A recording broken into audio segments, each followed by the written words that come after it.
A young Tim Johnson began his political career in the state legislature back in 1979. It became the foundation for a long and storied political career with plenty of triumphs and tragedies. In 1987, Johnson was elected to South Dakota's lone seat in the U.S. House of Representatives. During his tenure in Congress, Johnson supported many infrastructure projects that delivered clean drinking water to communities all across South Dakota and other states, like the Luce and Clark Water Pipeline and the Minnewachuny Water Project that gave the Pine Ridge Indian Reservation safe and ample water supplies.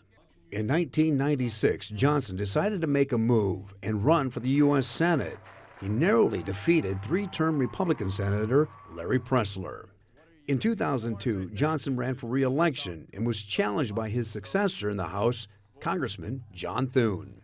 It was a night many of us will never forget. The votes were slow to come in, and most of us had already gone to bed thinking Thune had won the race after CBS declared Thune the winner. But by daybreak, things had changed. After all the votes had been counted, it was Johnson who won by 524 votes. We sat down with Johnson and his wife Barbara after Thune gave his concession speech.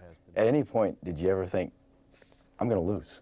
Well, I don't think we thought that, but I was concerned for a while there. You know, we started out with a pretty big lead, and then it eroded down until we were behind for a while. We knew what precincts were still out, though. We knew which precincts we could win and which ones were going to be more difficult. And so we always knew that this was still within reach. 4 years later, in December of 2006, Johnson suffered a brain hemorrhage. His recovery took nearly a year, and in September of 2007, he returned to the Senate to both tributes and standing ovations. He summed up his return like this.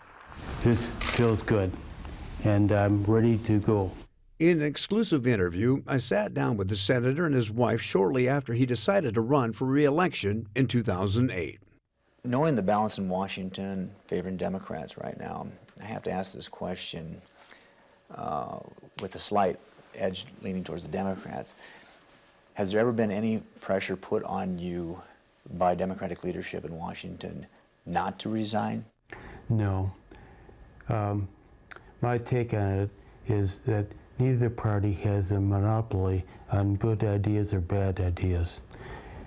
The important thing is for a state like South Dakota to choose the best of the party's ideas and reject the worst of the party's ideas. Why not resign and concentrate on your health? Well, we're waiting to be seen if I resign, but I intend to keep on going, and that's the best therapy for me, is to keep going and have goals that can realistically live up to.